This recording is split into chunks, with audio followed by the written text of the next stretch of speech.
America is no longer the land of opportunity. Inequality is worse than you think, and the American dream is a myth. These are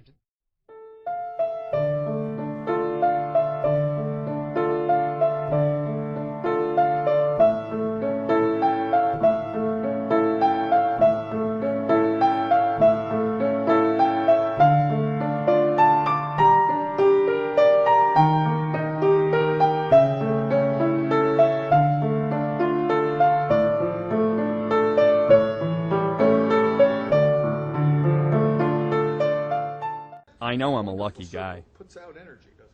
My great-grandfather started the Johnson & Johnson Pharmaceutical Company, and my father inherited a fortune worth $1 billion.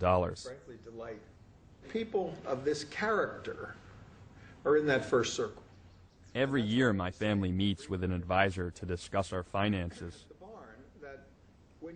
and he usually says the same thing: we keep getting richer. And frankly, if they are in that first circle, in fact, our family's fortune is growing faster than ever. We're part of a small number of American families that own most of the country's wealth. Having so much in the hands of so few can't be good for America. When he was my age, my father made a movie about poverty in Africa. I know his family severely reprimanded him for making his film, and that's probably why he's so reluctant to participate in mine. For them, shining a light on the extreme gap between rich and poor hit too close to home.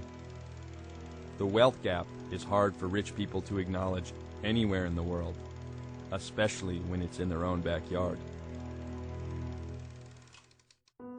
Today in America, the disparity between the haves and have-nots is worse than it's ever been. Now the top 1% of Americans, like my family and me, own roughly 40% of the country's wealth, and we share an aggregate net worth that is greater than the net worth of the bottom 90% of individuals combined. Even though the last 28 years have brought America the largest economic boom in the history of finance, most of the rewards have gone to those who were already at the top of the ladder, and they still do. Average members of the 1% now earn over $1 million a year, while a majority of Americans earn close to $35,000, which is what the average CEO earns for less than 1 day of work.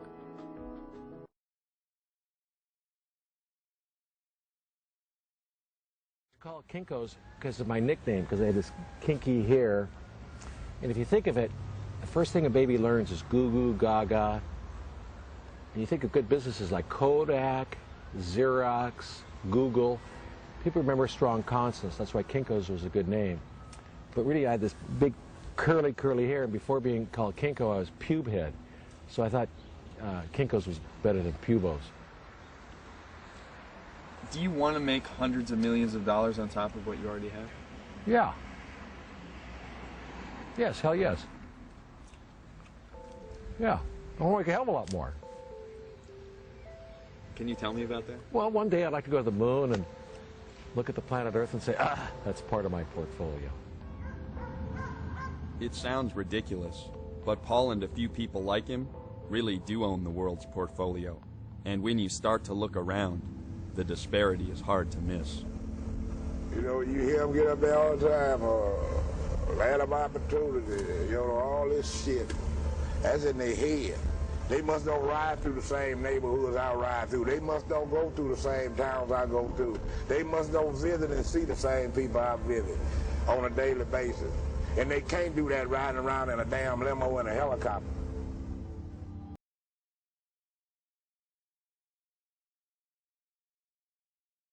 Overall, I think gentrification is a tool that solidifies the stratification of classes.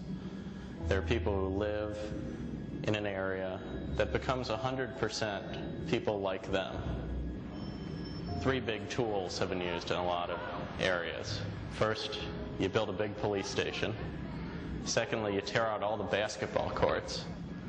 And lastly, if there's a local public school that poor people attend, you tear down the school.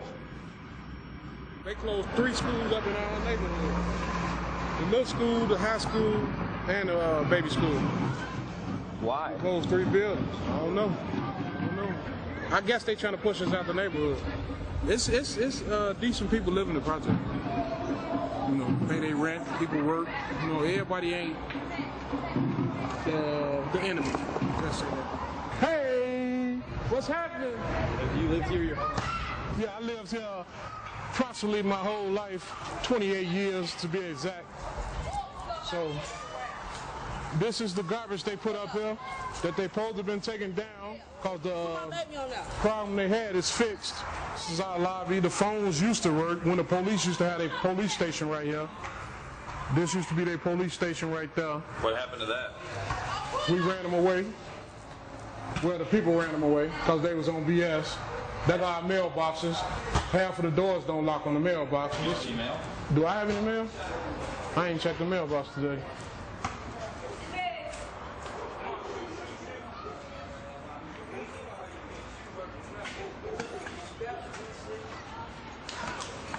No, I got a bill. Yep, I got a bill from Tribune that I'll never get the newspaper if they send it to me. The changes in the neighborhood is changes in the neighborhood around us, not to us, around us. We got 1.5 schools in our neighborhood, 35, 40 kids in one classroom with one teacher. He can't teach everybody all, you know, he needs some help. So that's why all the kids, when they go in class, if they ain't getting no attention, they gonna run away. This land is worth more than what the niggas over here can give them. So what can you do with them? Displace them, and the ones that you don't want over here, you get rid of them. You get rid of them. You know, and what you use as an excuse, use the drug dealers, use the cocaine house. You know what I'm saying? Cocaine dealers. You know what I'm saying? You use the people that's over here doing nonsense to try to get rid of nonsense. We grew up as a family. You know, one building to the next building to the next building. You know, you can sit up here and talk all you want to, but yet still, we love our kids. This is my son. Come here. This is my son. Do you feel like your kids have an opportunity to get rich in this country? Hell no. Hell no. They ain't no rappers. My kids ain't gonna be rappers. They ain't gonna be rich. It's easier to just cleanse the earth of these people, send them to the far reaches of the universe, and the mayor's office will build a big police station, build a bunch of townhouses, the yuppies will buy in and bougify it, and suddenly we'll have a community. Yeah, there'll be a bunch of people displaced. Yeah, there'll be a bunch of crime problems, but it's easier. We found the easy solution. You've been living in a dream world, Neo. This is the world as it exists today. But there's a reason. There's a reason. There's a reason for this. There's a reason education sucks, and it's the same reason that it will never, ever, ever be fixed. It's never going to get any better. Don't look for it. Be happy with what you got. Because the owners of this country don't want that. I'm talking about the real owners now. The real owners, the big wealthy business interests that control things and make all the important decisions. Forget the politicians. The politicians are put there to give you the idea that you have freedom of choice. You don't. You have no choice. You have owners. They own you. They own everything. They own all the important land. They own and control the corporations. They've long since bought and paid for the Senate, the Congress, the state houses, the city halls. They got the judge.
never lost control.